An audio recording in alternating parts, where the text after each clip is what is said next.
चक्षुर्न्मीलितं येन तस्मै श्रीगुरुवे नमः। वक्रतुण्डमहाकाय सूर्यकोटिसमप्रभ निर्विघ्नं कुरु मे देव सर्वकार्येषु सर्वदा। देवेन्द्रमौलिमन्दार मकरन्दकणारुणा विघ्नं हरन्तु श्रीराधा कृष्णपादाब्जरे नमः। हस्ते क्षमालां हृदयकृष्णतत्त्वं जीवाग्रभागे वरनाममन्त्रं यन्मस्तके केशवपादतीर्थं शिवं महाभागवतं नमामि। रामाय रामभद्राय रामचन्द्राय वेदसे रघुनाथाय नाथाय सीताय पतये नमः। सर्वमंगलमांगल्ये शिवे सर्वार्थसाधिके शरण्ये त्र्यंबके गौरी नारायणी नमोस्तुते। मनोजवं मारुततुल्यवेगं जितेन्द्रियं बुद्धिमतां वरिष्ठं वातात्मजं वानरयूथमुख्यं श्रीरामदूतं शरणं प्रपद्ये। अज्ञानतिमिरान्धस्य ज्ञानाञ्जनशलाकया चक्षुर्न्मीलितं येन तस्मै श्रीगुरुवे नमः। प्रह्लाद नारद पराशर पुण्डरीक व्यासं वरीश शुक शौनक भीष्मदार्यभान् रुक्माङ्गदार्जुन वसिष्ठ विभीषणादि पुण्यानि नामानि परं भागवतं नमामि। वाञ्छाकल्पतरुभ्यश्च कृपा सिन्धुभ्येव च पतितानां पावनेभ्यो वैष्णवेभ्यो नमो नमः। कृष्णवल्लभा लाडिले श्री राधा वल्लभ लाल बसो निरंतर ईय में आनंद रूप रसा। सब द्वारन को छाण के मैं आयो तेरे द्वार। हे ब्रजभान की लाडली निक मेरी ओर निहार। हे सर्वेश्वरी श्री राधिके हम सब की ओर निहार।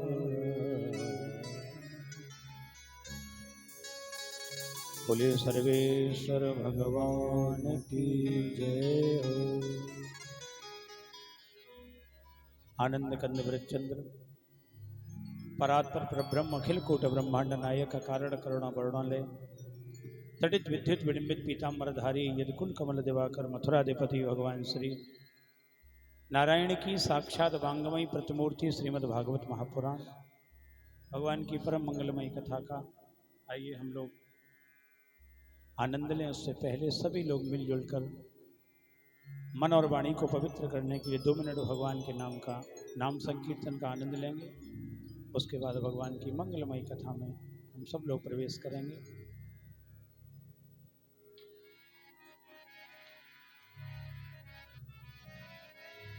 श्री राधे गोपाल भज मन श्री राधे। श्री राधे गोपाल भज मन श्री राधे। श्री राधे गोपाल भज मन श्री राधे। श्री राधे गोपाल भज मन श्री राधे। राधे श्री राधे गोपाल भज मन श्री राधे। श्री राधे गोपाल भज मन श्री राधे।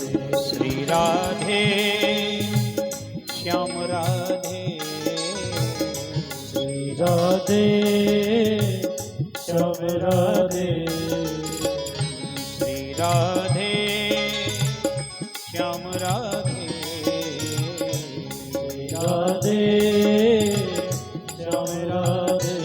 राधे श्री राधे गोपाल भज मन श्री राधे। श्री राधे गोपाल भज मन श्री राधे। राधे श्री राधे गोपाल भज मन श्री राधे। श्री राधे गोपाल भज मन श्री राधे। राधे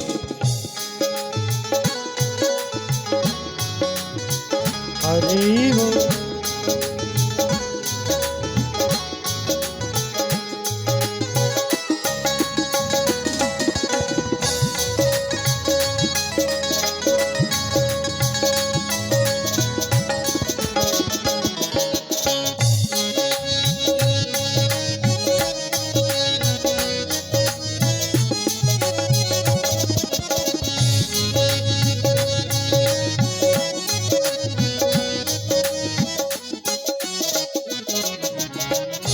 मोर मुकुट माथे पे सो है। मोर मुकुट माथे पे तो मोर मुकुट माथे पे सो है। मोर मुकुट माथे पे तो गल बैजंती माल भज मन श्री राधे।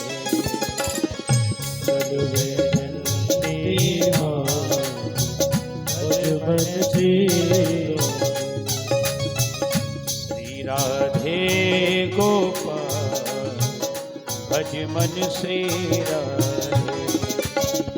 श्री राधे गोपाल भज मन श्री राधे। वृंदावन में रास रचायो। वृंदावन में रास रचायो। वृंदावन में रास रचायो। वृंदावन में रास रचायो। और लूटी लूटी दधी माखन खायो। लूटे लूटे दध माखन खायो। लूट लूटी दधी माखन खायो। लूट लूटे दध माखन खायो। बोलत बचन रसाल। बोलत बचन रसाल भज मन श्री राधे। बोलत बचन रसाल भज मन श्री राधे। श्री राधे गोपाल भज मन श्री राधे।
में करो निहाल। हरि बोल। प्रभु पल में करो निहाल। भज मन श्री राधे। पल में करो निहाल। भज मन श्री राधे।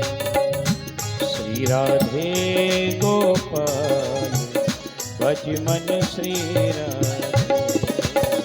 श्री राधे गोपाल भज मन श्री राधे। श्री राधे श्याम राधे। श्री राधे श्याम राधे। श्री राधे श्याम राधे। श्री राधे श्याम राधे। राधे श्री राधे गोपाल भज मन श्री राधे।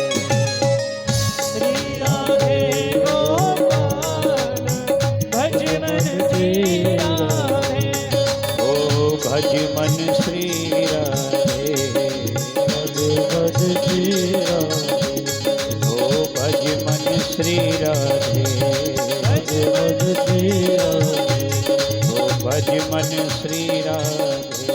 भज भज श्री श्री राधे।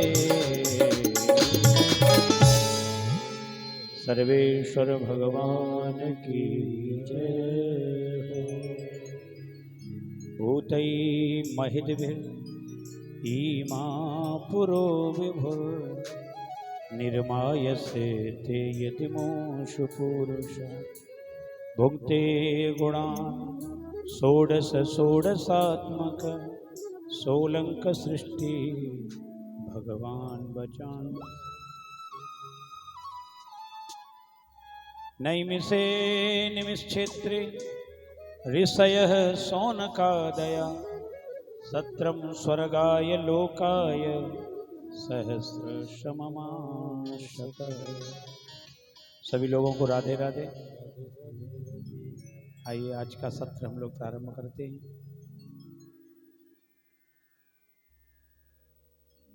कल भगवान की कथा का महात्म था जिसमें भक्ति ज्ञान वैराग्य इनकी चर्चा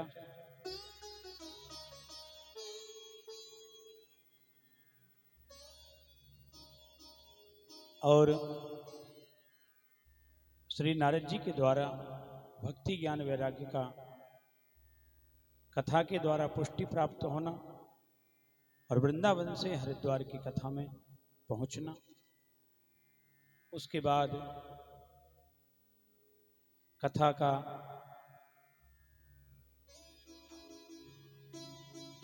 आत्मदेव ब्राह्मण धुंधुकारी का कथा कैसे सुननी चाहिए, कथा का नियम और विधि क्या है,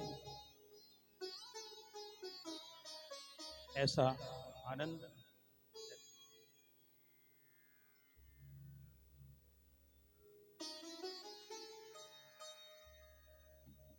श्रीमद् भागवत जी में इस पृथ्वी पर पहली कथा का जो वाचन हुआ, पहली कथा, उसके बारे में वर्णन श्री सूत जी महाराज कहते हैं। आक्रंस निर्गते त्रिंसः वर्षाधिकते कलौ। कलयुग के 30 वर्ष बीत जाने पर, जैसे अभी कलयुग को आए हुए 5119वां वर्ष चल रहा है जब से कलयुग आया है। सबकी आयु होती है, जैसे हमारी आयु है ऐसे युग की भी आयु है, हर चीज की आयु है। 5119वां वर्ष चल रहा है कलयुग को आए हुए। उस समय जब 30 वर्ष हो गए थे इसको आए हुए, तब पहली कथा भादों के महीने में शुक्ल पक्ष में नवमीतो नवस्य च कथारंभ सुको करत। भादों के शुक्ल पक्ष की नौमी को सुखदेव जी ने राजा परीक्षित को कथा सुनाना प्रारंभ किया था। पहली कथा जो है जिसमें कोई मुहूर्त नहीं छांटा गया था, केवल राजा को श्राप लगा था। राजा घर छोड़ के गंगा जी पे आके बैठ गया था, तो तो वहीं सुखदेव जी पहुंच गए थे और कथा प्रारंभ। 7 दिन का नियम वहीं से चला, क्योंकि राजा के पास कितने दिन था? 7 दिन। अब राजा के पास भी 7 दिन थे, और सही में अगर सत्यता में जा तो हम सब लोगों के पास भी कितने दिन है? Sunday, Monday, Tuesday, Wednesday, Thursday, Friday, Saturday, 7 ही तो है। 8वां तो बना ही नहीं आज तक कोई, 7 ही दिन बने। तो वहां से ये सप्ताह विधि की कथा, 7 दिन कथा सुनने चाहिए, क्योंकि जीवन के दिन भी कितने? 7 ही दिन है सबके पास, 8वां दिन है ही नहीं। तो पहली कथा भादों के महीने में वहां प्रारंभ हुई, और उसके बाद दूसरा जो प्रमाण है, दूसरा प्रमाण जो प्रारंभ हुआ है श्रीमद् भागवत जी की कथा का, वो है परीक्षित के बाद परीक्षित श्रवणांते च कलौ वर्ष शतद्वयी, 200 वर्ष तक कोई कथा नहीं, 200 वर्ष कोई कथा नहीं। उसके 200 वर्ष के बाद दूसरी कथा हुई, शुद्धे शुचो नवम्याम च धेनुजो तत्कथ्य कथाओं। धेनुजो मतलब गोकर्ण जी, गाय के पुत्र गोकर्ण जी ने 200 वर्ष बीतने के बाद दूसरी कथा धुंधुकारी के लिए अपने गांव में, और वो कब हुई थी? उसकी तिथि है महाराज, उसकी तिथि है आषाढ़ शुक्ल नवमी, आषाढ़ जो अभी बीत के गए, शुक्ल पक्ष नवमी को वो कथा प्रारंभ हुई थी, जो अभी देवसैनी एकादशी थी उससे 2 दिन पहले वो दूसरी कथा। उसके बाद फिर 30 वर्ष तक कोई कथा नहीं, 30 वर्ष बाद फिर कथा हुई, तस्मादपि कलौ प्राप्ते 30 वर्ष गतौ कली। फिर 30 वर्ष और बीत गए, 30 वर्ष बीतने के बाद फिर और कथा हुई। वो कथा किसके लिए हुई?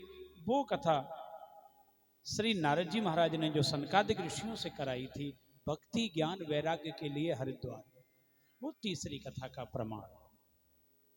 और वो कथा कब हुई? वो कथा हुई थी कार्तिक के महीने में, शुक्ल पक्ष की वही 9वीं तिथि रखी गई। तीनों कथाओं का जो तिथि है वो 9वीं ही है।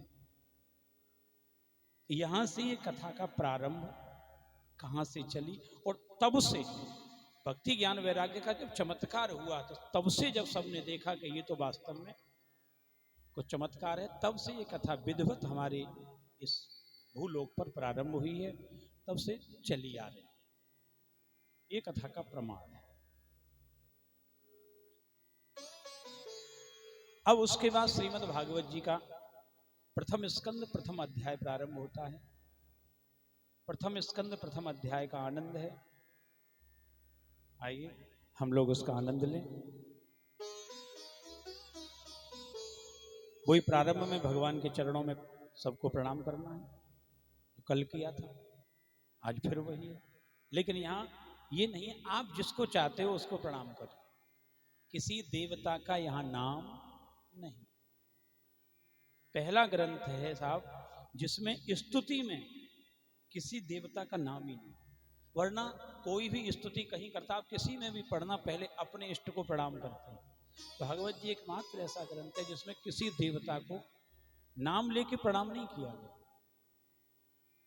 और एक जगह नहीं 3 जगह इसमें स्तुति है, प्रारंभ में, मध्य में और अंत में भी है, लेकिन तीनों जगह किसी देवता का नाम नहीं लिया गया, क्योंकि ये कलयुग है, और कलयुग में क्या है, देवता प्रधान है, अपने अपने सबके देवता हैं। अब देखो सबके देवता हैं अपने अपने। अब किसी देवता का यहाँ पर रख दिया जाता ना, जैसे तुलसीदास जी की रामायण कोई ले लें, उन्होंने प्रारंभ में सबसे पहले गणेश जी का वंदन किया, वर्णानाम अर्थ संगानाम रसानाम छंदसामपि मंगलानाम च कर्तारो वंदे वाणी विनायक। उन्होंने गणेश और सरस्वती को वंदना से प्रारंभ, यहाँ न गणेश की, न सरस्वती की, न नारायण की, न राम जी की, न कृष्ण, किसी की कोई वंदना। इतना प्यारा श्लोक है ये। इसलिए हम सब जिसको चाहते हो, किसी को कोई प्रतिबंध नहीं कि ये ही करना पड़ेगा। जन्माधस्य तुन्वयादितरथस् चार थे स्वविज्ञस्वरा तेनी ब्रह्म हृदयादिकवै मुह्यन्ति यस्सूरय तेजो वारिमृतां यथा विनमयो यत्र तत्र सर्गो मृषा धाम्ना स्वेन सदा निरस्तकुहकं सत्यम परम धीमहि। बोलो सत्यनारायण भगवान की। सत्य स्वरूप परमात्मा को प्रणाम। और उनको प्रणाम करने के बाद एक हम लोगों के लिए थोड़ा आदेश है, इसको आदेश समझ लीजिए। हम तो आदेश ही समझेंगे, क्योंकि महापुरुष निवेदन थोड़ी करेंगे, आदेश ही करेंगे। तो ये कहा गया कि अगर आप भगवान के बनना चाहते हैं तो जीवन में एक चीज ले आइए। अगर आप धार्मिक बनना चाहते हैं, कोई भी बनना चाहे, आजकल लोग धार्मिक बहुत बन रहे हैं, लेकिन धार्मिक दिखावा है, वो धर्मांध बन रहे हैं, धार्मिक नहीं बन रहे। और शास्त्र यहां निवेदन करेगा आप धार्मिक बनिए, धर्मांध मत बनिए। धर्म प्रोजित केतवो अत्र। अगर कोई धर्म की ओर चलना चाहता है, धार्मिक बनना चाहता है, तो केवल उसके लिए उसके एक नियम है कि परमो निर्मत सराणाम सताम। उसे परम निर्मत्सर बनना पड़ेगा अगर वो धार्मिक बनना चाहेगा तो। निर्मत्सर किसे कहते हैं? मत्सर रहित, मतलब जीवन में किसी प्रकार का छल कपट नहीं। और यही यहाँ संस्कृत में है। गोस्वामी जी ने रामायण में भगवान राम से जब निवेदन किया गया कि प्रभु आप किसको मिलते हैं, यानी कि राम जी कौन है? रामा धर्मो धर्म विग्रहवान। भगवान राम धर्म के स्वरूप। तो आप अगर आप जाएंगे तो आपको निर्मल मन करना पड़ेगा। चौपाई है, निर्मल मन जन सो मोहि पावा, मोहि कपट छल छिद्र। ये भगवान का आदेश है। अगर मेरी ओर आना चाहते हो तो धर्मो प्रोजित केतवो अत्र। मेरी ओर अगर यहां आना चाहते हो, धर्म में आना चाहते हो, तो परमो निर्मत सराणाम सताम। आपको परम निर्मत्सर बनना पड़ेगा, छल कपट से दूर रहना पड़ेगा अगर भगवान के बनना चाहते हो। और इसके प्रमाण एक नहीं है, हजारों प्रमाण हैं। भगवान उसी को मिले जो निर्मल मन से भगवान की ओर चला। अब किसी भी भक्त की गाथा को आप पढ़ें, सुने, तो सब निर्मल मन वाले थे। और बहुत जल्दी वो बिना पढ़े लिखे थे, ज्यादा पढ़े लिखे भी नहीं थे, ज्यादा उन्होंने डिग्रियां भी नहीं किसी ने ली थी। जो भगवान की ओर चले, बिल्कुल सीधे साधे पहुंच गए और भगवान ने उनको प्राप्त कर लिया। अगर ऐसा हमारा मन है तो श्रीमद् भागवती महामुनि कृते किंबा परेरीश्वर। जो ये श्रीमद् भागवत परमहंसों की संहिता है, अगर इसकी ओर आप निर्मल मन से अगर चलेंगे तो आपके केवल इतना सोचते ही कि मैं निर्मल मन से प्रभु आपकी ओर आ रहा हूं, तो श्री व्यास जी महाराज कहते हैं कि सद्दो हृदय वर्धित अत्र कृतवी शुश्रूषभिस्तक्षणा। आपके इतना तत्क्षण सोचते ही भगवान आपके हृदय की ओर आना प्रारंभ कर गए, केवल इतना सोचते ही। अब बताओ, क्या भगवान आपसे सोना मांग रहे हैं, चांदी मांग रहे हैं, धन मांग रहे हैं, मिठाई मांग रहे हैं, फूल मांग रहे हैं? क्या मांग रहे हैं? आप कैसे आइए? निर्मल मन। इतना साधारण भगवान की ओर चलने का उपाय है, इससे सादा कहीं मिलेगा? केवल आप निर्मल हो जाए। और सबसे बड़ी टेंशन यही है, हमसे कुछ ले लो, लेकिन हमसे ये मत कहो कि हम सरल बन जाए। सरलता नहीं आता। और भगवान की ओर चलने का प्रमुख नियम यही है, धर्म में जाने का प्रमुख नियम यही है, आपके जीवन में सरलता आ जाए, आप नॉर्मल रहें।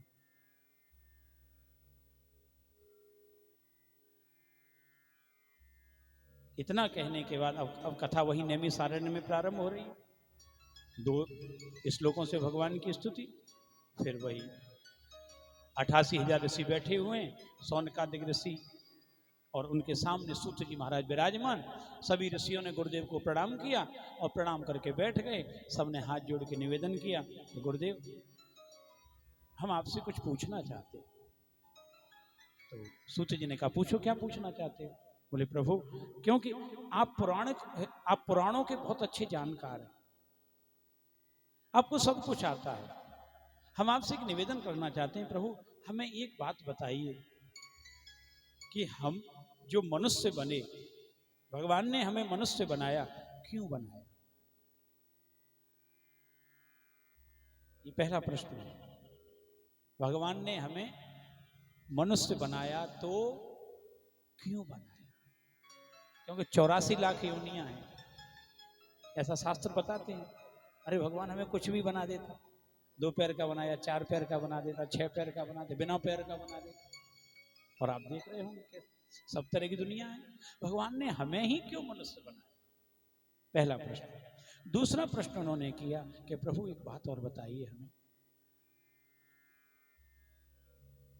परमात्मा को प्राप्त करने का सबसे सरल साधन कौन सा है? सबसे सरल साधन कौन सा, और परमात्मा कैसे प्राप्त होते हैं, बताइए। और गुरुदेव आपसे एक प्रश्न और है हमारा, क्या? देवक्या वसुदेवस्य जातो यस्य चिकीर्षया। भगवान नारायण ने देवकी वसुदेव के यहां जन्म लिया, क्यों लिया? क्या जरूरत थी भगवान को वहां जन्म लेने की? आप हमें बताएं। और उसके आगे, यस्यावतारो भूतानाम क्षेमाय च भवाय च। भगवान ने इस पृथ्वी पर कितने अवतार लिए, उन अवतारों को हमें बताएं। और उन अवतारों में भगवान ने क्या क्या किया, वो भी हमें सुनना है, उनकी लीलाएं भी सुननी है। और हमारा अंतिम प्रश्न है प्रभु आपसे, ब्रूहि योगेश्वरे कृष्णे ब्रह्मण्ये धर्म बर्मणि। हमने गुरुदेव सुना है भगवान का अवतार इसलिए होता है कि पृथ्वी पर जब अधर्म बढ़ता है तो भगवान धर्म की रक्षा के लिए आते हैं, ऐसा सुना है। आपने भी सुना होगा, जब जब होए धर्म की हानि, बाढ़े असुर अधम अभिमानी, तब तब धरि प्रभु विविध शरीरा, हरहि कृपा निधि सज्जन पीरा। रामायण कहती, महाभारत कहता, यदा यदा हि धर्मस्य ग्लानिर्भवति भारत अभ्युत्थानम अधर्मस्य तदात्मानं सृजाम्यहं परित्राणाय साधूनां विनाशाय च दुष्कृतां धर्म संस्थापनार्थाय संभवामि युगे युगे। भगवान आते हैं धर्म की रक्षा करने के लिए, अवतार लेते हैं, ठीक है, भगवान भी आए अवतार ले, यहाँ लीलाएं की कृष्ण ने, सारी लीलाएं करके जब चले गए, धर्म की स्थापना करके गए, तो हम एक बात पूछते हैं गुरुदेव, धर्मम कम शरणम गता। जब भगवान यहां से गए तो धर्म कहां छोड़ के गए, कहां स्थापना की उसकी, हमें वो बताइए। अब ये प्रश्न है, अब हमको ये प्रश्न अगर याद रहे तो आगे हमें कथा भी याद रहेगी। पहला प्रश्न क्या था? भगवान ने हमें मनुष्य क्यों बनाया, पहला प्रश्न। दूसरा, भगवान को प्रसन्न करने का सबसे बढ़िया साधन कौन सा है, और भगवान कैसे जल्दी प्रसन्न होते हैं। एक तो साधन वो करना पड़ेगा, और कैसे होते हैं ये बताओ। और एक बात प्रभु, देवकी वसुदेव के यहां कृष्ण क्यों आए, आगे भगवान के कितने अवतार हैं, अवतारों के बाद कितनी लीलाएं की उन अवतारों में, और अंतिम प्रश्न, धर्म कहां रहता है। इन प्रश्नों को कह करके ऋषि तो शांत बैठ गए, और ये जो पहला अध्याय है ये प्रश्न अध्याय कहलाता है, इसमें केवल प्रश्न प्रश्न है, और प्रश्न करके शांत बैठ गए। गुरुदेव से कहा, गुरुदेव अब आप बताइए, इनका उत्तर दीजिए। तो श्री सूत जी ने उत्तर देने से पहले अपने गुरुदेव के चरणों में प्रणाम किया, क्योंकि आगे ज्ञान की चर्चा होनी है, और अगर आपको ज्ञान लेना हो, नॉलेज लेनी हो, तो किसके पास जाएंगे? गुरु के पास, टीचर के पास। लेकिन टीचर आपको केवल जो सब्जेक्ट है वो ही बताएगा। ये तो सब्जेक्ट से हटके बातें चल रही हैं, यहाँ ज्ञान है। तो सभी ऋषियों ने जब सूत जी को देखा तो सूत जी ने कहा सभी लोग अपने अपने गुरुदेव को प्रणाम करिए। अब यहां पर एक नियम और है, एक बार राधे राधे बोलो। यहाँ एक नियम है। अब ये नियम पता नहीं आपको अच्छा लगे कि न लगे, क्योंकि सबकी आज की मन मर्जी चल रही है। अब यहाँ एक नियम आ गया। यहाँ नियम क्या है कि अगर हमें इन प्रश्नों का या भागवत का आनंद लेना है तो जीवन में गुरु का स्थान अवश्य होना चाहिए। भागवत में एक शर्त है, नियम नहीं है, क्या है? शर्त। और शर्त ऐसी है कि अच्छे अच्छे को परेशान कर देती है। श्रीमद् भागवत कहती है विष्णु दीक्षा विहीना नाम नादिकार कथा श्रवे। अगर आपकी दीक्षा नहीं हुई है तो आप कथा सुनने के अधिकारी नहीं हैं। बताइए क्या करें बिना दीक्षा? आप कथा सुनने के, हाँ सुन लेंगे, लेकिन उसका जीवन में कोई प्रभाव नहीं हो। तो यहां अब जो पहला नियम बताया वो नियम यही है कि आपको अपने गुरु के चरणों में प्रणाम करना पड़ेगा। तो श्री सूत जी ने अपने गुरु को प्रणाम किया। सूत जी के गुरु कौन है? श्री सुखदेव जी महाराज। तो उन्होंने उनको प्रणाम किया। हम लोग भी आओ प्रणाम कर लें, क्योंकि अगर कथा समझनी है तो दीनत्व भावना रखनी पड़ेगी। यम प्रव्रजन्तुमनुपेतमपेत कृत्यम द्वैपायनो विरह कातरया जुहाव पुत्रेति तन्मयतया तरवो विनेदुस् तम सर्वभूत हृदयं मुनिमानतोऽस्मि। नारायणं नमस्कृत्य नरं चैव नरोत्तमं देवीं सरस्वतीं व्यासं ततो जयमुदीरये। पहले गुरु को प्रणाम किया, उसके बाद सभी देवताओं का नाम। नारायणम नमस्कृत्य नरम चैव नरोत्तमम, भगवान नारायण को प्रणाम किया, नर को प्रणाम किया, देवी को प्रणाम किया, सरस्वती मैया को प्रणाम किया, व्यास जी को प्रणाम किया कि जिन्होंने भागवत की रचना की। इन सबको प्रणाम करके तब उन्होंने आगे कहा मुनियो साधु पृष्ठोयम भवित भीर लोक मंगलम। अरे ऋषियों, तुमने जो प्रश्न किया है ये प्रश्न तुम्हारा नहीं है, ये तो पूरे संसार का प्रश्न है कि हम यहाँ क्यों आए।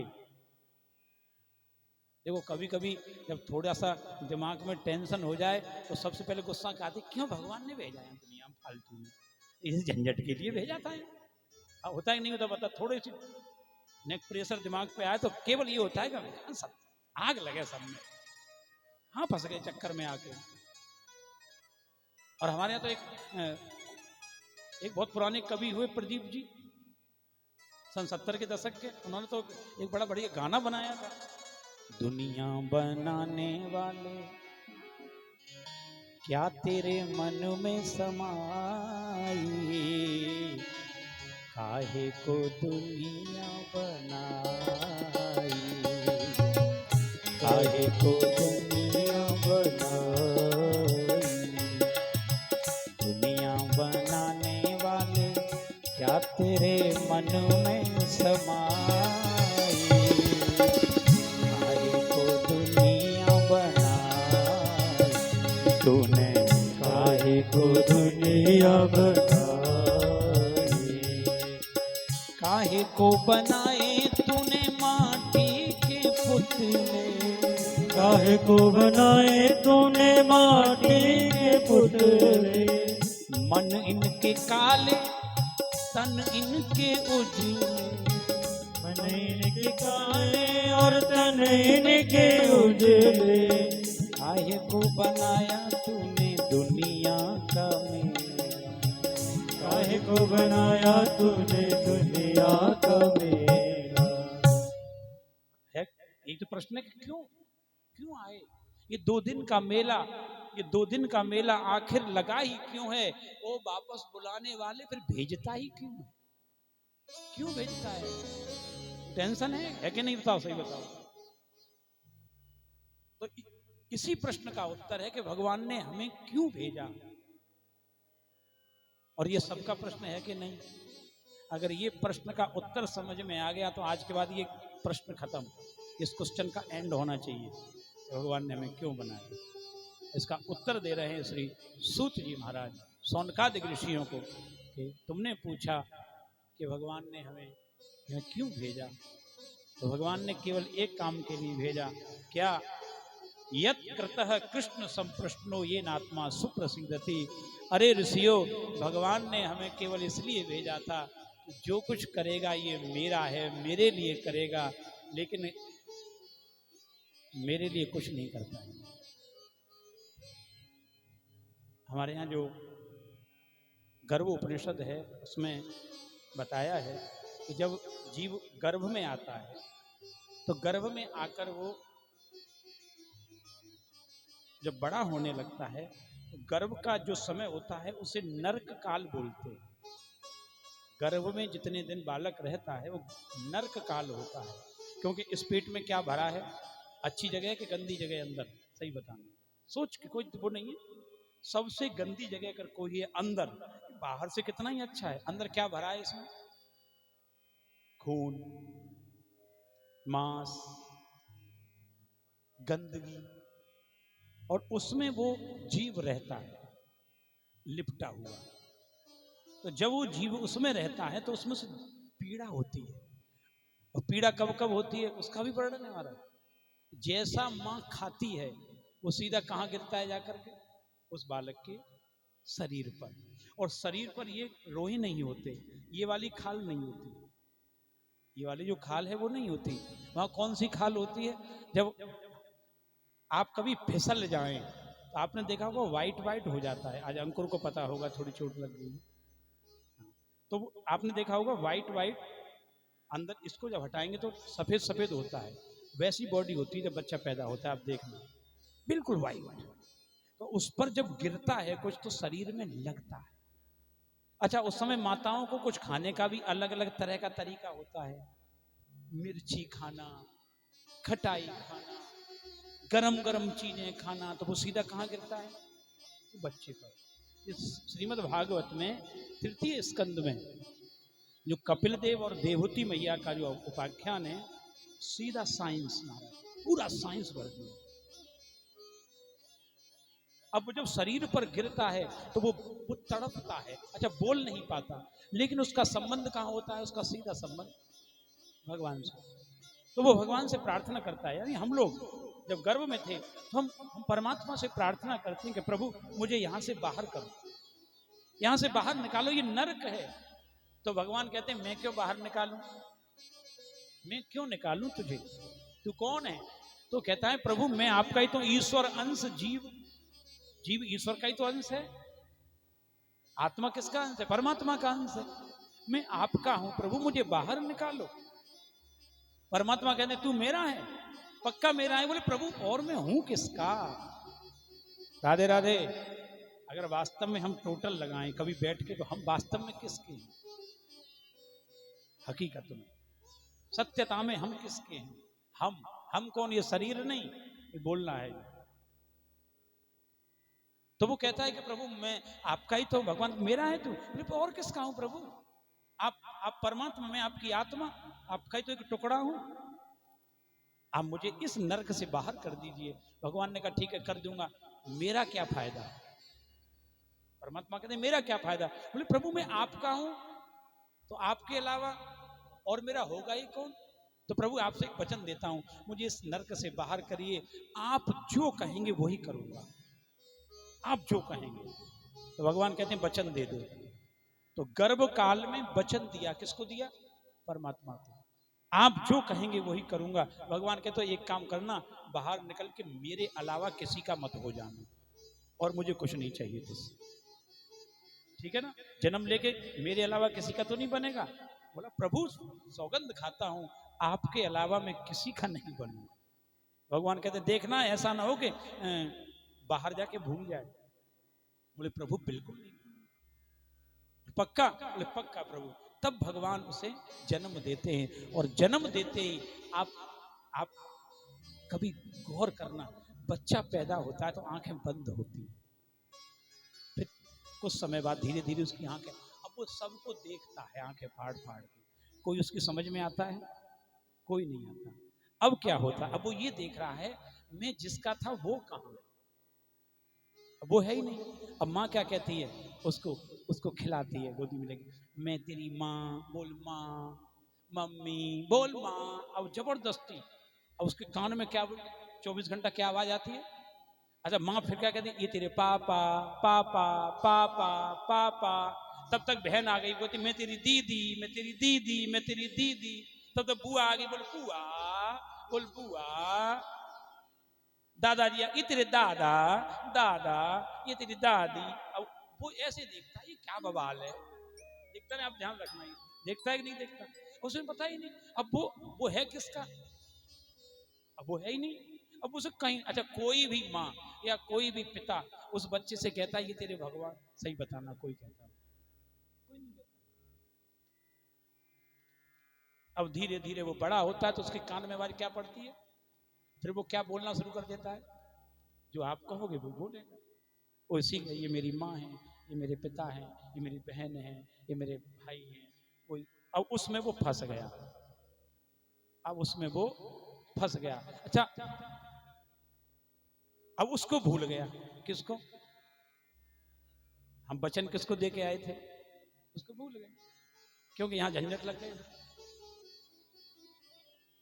और इस बात को बहुत सुंदर हमारे सूरदास जी महाराज ने कहा है, आपने पर सुना होगा, मौसम कौन कुटिल खलकामी।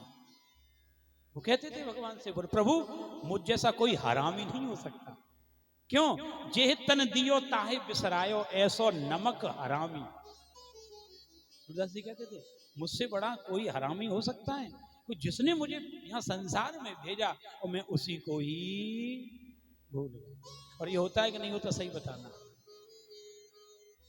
हमें सब याद रहते हैं, सबकी हम पर गणना रहती है, कौन कौन क्या कहाँ कैसे, और हम उसको भूल जाते हैं। हाँ याद कब आती है, जब ये सब एक एक करके चले जाते हैं, क्योंकि ये सब छोड़ेंगे तो एक दिन, सब छोड़ते हैं महाराज, अकेले तब याद किसकी आती है कि अब हमारे पास भगवान के अलावा कोई नहीं।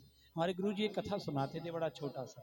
वो कहते थे एक आदमी था ट्रेन में, उसका पर्स खो गया, वही ट्रेन में पर्स गिर गया। अब पर्स ढूंढा गया, तो जिस पर पर्स था वो बोला अपने पर्स की पहचान बता। अब जिसका जो पर्स था उसकी आयु थी 80 साल, बेचारा परेशान, मेरा पर्स मेरा पर्स मेरा पर्स। उसने कहा पर्स की पहचान बताओ, तो बोला मेरे पर्स में एक लक्ष्मी नारायण का चित्र है, वो मेरा पर्स है। उसने निकाला, बोले यही है, बोले यही है। बोले मैंने आपको पर्स इसलिए दिया कि आपकी पर्स में Bluetooth device is ready to pair. आपके पर्स में भगवान का फोटो है, आप भगवान से इतना प्रेम करते हैं, आपको इतना प्रेम है। तो वो बैठ गए, बोले करता नहीं था, करने लगा। क्योंकि जब मैं जवान था, थोड़ा सा बड़ा हुआ, तो मैंने अपना फोटो लगाया था इस पर्स में, बड़ा अच्छा लगता था मुझे अपना फोटो। फिर जब जवान हो गया, मेरी शादी हो गई, तो मैंने अपना फोटो हटा दिया, फिर मैंने अपनी पत्नी का फोटो लगाया। अब मैं अब अपनी पत्नी का फोटो लगाता। फिर मेरी संतान हो गई तो मैंने पत्नी का भी हटा दिया, फिर किसका लगाया? संतान का। यही होता है कि नहीं होता, सही बताओ। आजकल जब वॉलपेपर मोबाइल पे लगते हैं तो नंबर से हटते रहते हैं, क्योंकि हमारा एक जगह दिमाग स्थिर, हमारे जो प्यार करने का, प्रेम करने का तरीका वो बदलता रहता है, एक स्टेप के बाद, एक समय के बाद। लेकिन जब मेरे बच्चे बड़े हो गए तो मैंने सोचा अब क्या करूं, मैंने फिर अपने दोनों का फोटो लगा लिया। हम पत्नी का आ गया जो कभी हमने इकट्ठा नहीं लगाया था, लेकिन समय बीता, मेरी पत्नी का शरीर पूरा हो गया, अब मैं अकेला रह गया। तो मैंने सोचा अब मैं किसका लगाऊं, क्योंकि पुत्र अपनी पत्नी के संग चला गया, पत्नी भगवान के पास चली गई, अब मैं अकेला, अब मैं किसका लगाऊं। तो मुझे अपना तो अच्छा नहीं लगा, अब भगवान के अलावा मेरा कोई, तो अब मेरे पर्स में किसका फोटो आ गया। तो देखो जब जन्म नहीं हुआ था तब हम किसके थे, भगवान का। अंत किसके पास है, ये बीच का ही लफड़ा है, जो कुछ है ये बीच का ही है। तो इसमें क्या करना है, तो उसके लिए सूत जी कह रहे हैं, सौनकादिक ऋषि हो यत् कृतः कृष्ण संप्रश्नो, मनुष्य जीवन का एक ही धर्म है, एक ही कर्म है, जो कुछ करें वो भगवान को प्रसन्न रखने के लिए करें। अब इसमें क्या काम दिया, भगवान को। परिवार में रहना है किसको प्रसन्न करने के लिए, भगवान को प्रसन्न। गृहस्थी में रहें किसको प्रसन्न करना है, अब भगवान को। हमारे यहाँ क्या, कलयुग में कर्म प्रधान, कर्म जो करें वो किसके लिए करें। आप अगर कहीं नौकरी भी करते हैं ईमानदारी से करें, किसके लिए करना है। आपको प्रसन्नता तब होगी जब आपका परमात्मा प्रसन्न होगा, कि काम कर रहा है, अच्छा कर रहा है। कुछ भी करें केवल परमात्मा को प्रसन्न करने के लिए अगर करेंगे, तो मनुष्य जीवन का केवल एक काम था, भगवान ने कहा था मेरा होके रहना और किसी का मत बनना। लेकिन ये जीव क्या करता है, आ तो जाता है, सबका बन जाता है, लेकिन मेरा नहीं बनता। और परमात्मा इससे दुखी होते हैं। देखो वही हालत है, जैसे माता पिता की एक संतान होती है, माता पिता कब प्रसन्न रहते हैं, जब उसका पुत्र उसका हो। अरे गुरु कब प्रसन्न है, जब उसका शिष्य उसका हो, तभी तो प्रसन्नता है। मालिक कब प्रसन्न होता है, जब नौकर उसको जी सर, यस सर, जी करेगा तो होगा। अब जिसने हमें सब कुछ दिया, आज अगर धन से सब कुछ मिल जाता तो ये हॉस्पिटल नहीं खुले होते, आज कोई मरता ही नहीं, किसी का एक्सीडेंट ही नहीं होता, किसी के शरीर में कोई रोग ही नहीं होता। क्यों होते, ये सब कहां से है, ये परमात्मा। इसलिए यहां एक निवेदन है कि जो कुछ करें वो किसके लिए करें। मनुष्य जीवन का एक ही कर्म है, एक ही धर्म है कि परमात्मा के बने और परमात्मा के लिए ही सब कुछ करें, वो हमसे नाराज नहीं। पहला। दूसरा, तुमने पूछा कि परमात्मा को प्रसन्न करने का साधन, बोले एक ही साधन है। क्या साधन है, संवई पुंसाम परो धर्मो यतो भक्ति रदोक्षजई, जीवन में भक्ति आनी चाहिए। आप किसी भी शास्त्र को पढ़िए, आप किसी भी धर्म में चले जाइए, मान लो हिंदू धर्म अच्छा नहीं लगता लोगों को, दूसरे में जाते, वहां क्या है, हमें तो भगवान की भक्ति। आप ईसाई बनेंगे, आपको गॉड का मानना पड़ेगा। आप मुसलमान बनेंगे, आपको अल्लाह की माननी पड़ेगी, इस्लाम मानना पड़ेगा। अब ये थोड़ी बिना भक्ति के रह जाओ कहीं, आप रह नहीं सकते कहीं। ये तो भक्ति रदोक्षजई, आपके जीवन में भक्ति होनी ही चाहिए, क्या आप कुछ भी करते हैं। ये तो भक्ति रदोक्षजई। और तुमने पूछा कि परमात्मा प्रसन्न कैसे होते हैं, बोले अगर कोई परमात्मा को प्रसन्न करना चाहे कि भगवान हम पर प्रसन्न रहें, तो केवल एक काम करना है, क्या, अहेतु क्या प्रत्यहता ये आत्मा सुप्रसिद्धति, भगवान की खूब भक्ति करें लेकिन कभी मांगे नहीं, मांगना मना है। अहेतु की, हेतु ना हो, स्वार्थ ना हो हमारा, भगवान से किसी प्रकार का कोई स्वार्थ नहीं, कभी मांगना नहीं चाहिए भगवान से।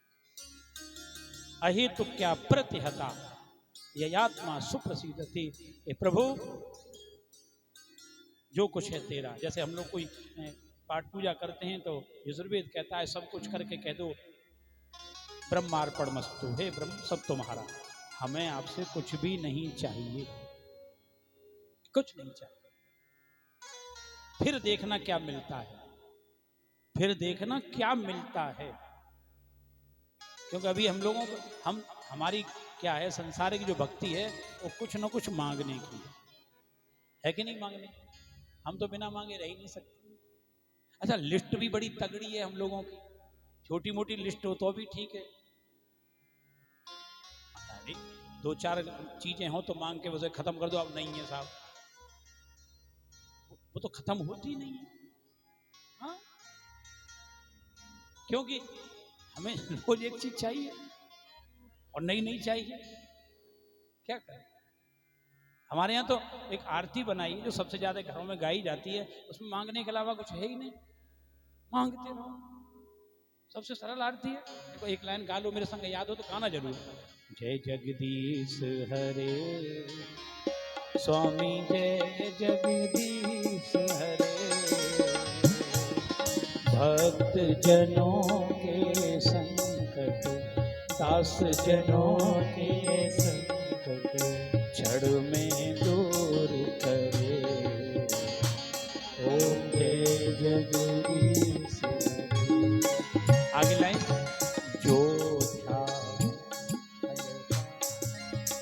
दुख बिन से मन का, दुख बिन से मन का, सुख संपत्ति घर आवे, माल पानी घर आवे, कष्ट मिटे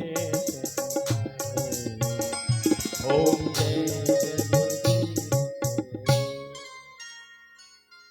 नहीं, सुख संपत्ति घर आवे, कष्ट मिटे, कब जो ध्यावे फल। उसमें लगा दी पहली लाइन, पहला ही अंतरा यही है। तो आदमी समझ जाता अच्छा सुख संपत्ति सब मिलेगी, कष्ट भी दूर होंगे, तो गाओ तो गाओ, सब गाते हैं। अब इसके बाद जितनी लाइनें हैं एक में भी मांग नहीं, इसके बाद 6 अंतरे, किसी में मांगना नहीं। पहले में पहला ही बोर्ड लगा दिया कि यहां आओ तो मिलेगा, लालच दे दिया ना, व्यक्ति कहां जाता है, फंस गया।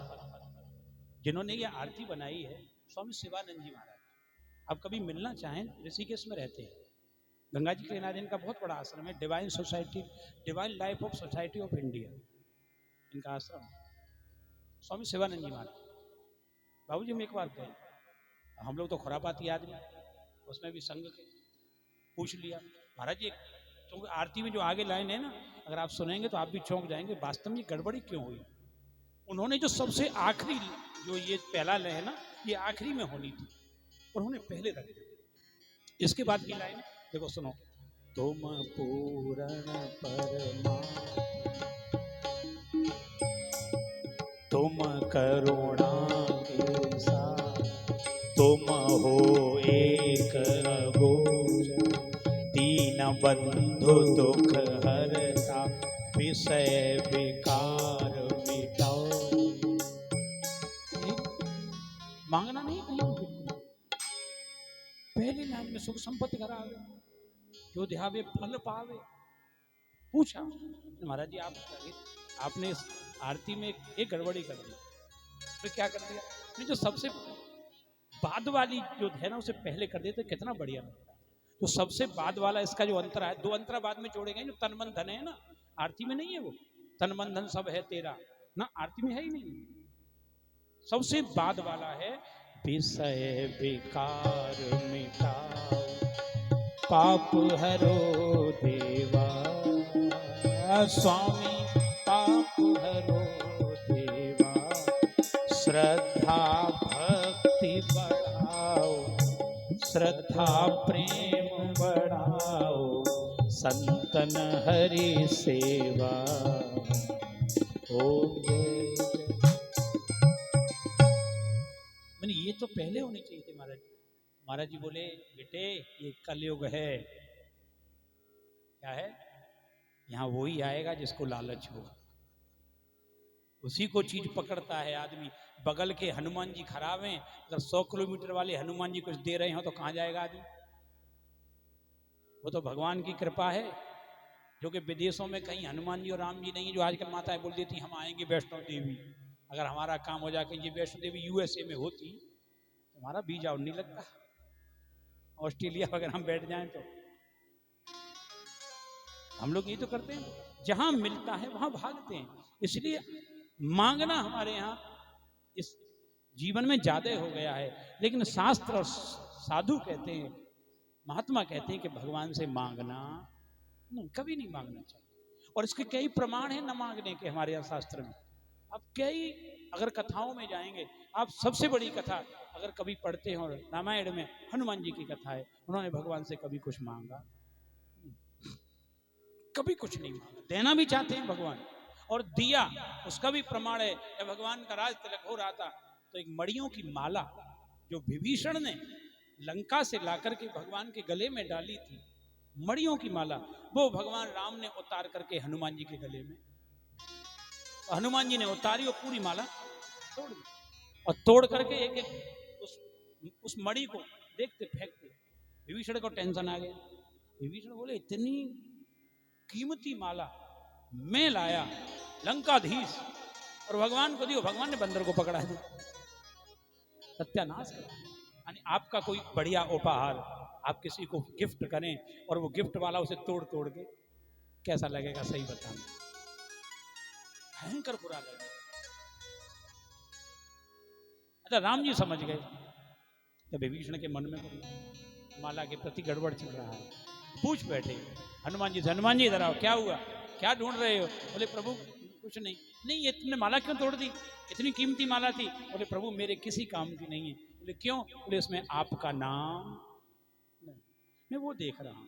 तब विभीषण का जो थोड़ा क्रोध था वो एकदम डाउन, गिर पड़ा, गड़बड़ हो गई। तो हमें भगवान से मांगना नहीं है। ये हो सकता है क्या जीवन में? ये जिस दिन हो गया, अहे तो क्या प्रतिहता ययात्मा सुप्रसिद्धि, परमात्मा उसी पर प्रसन्न होते हैं जो उनसे कभी कुछ मांगता नहीं है। वरना हमारा क्या व्यवहार है? हमारा व्यवहार इतना है, हमने 11 रुपए चढ़ाए, आंखें बंद की, प्रभु एक काम कर देना। ये क्या है? जैसे नवरात्रियों में एक माताएं भजन गाती हैं, आपने सुना होगा खूब, माँ मुरादें पूरी कर दे हलवा बांटूंगी, माँ मुरादें पूरी कर दे हलवा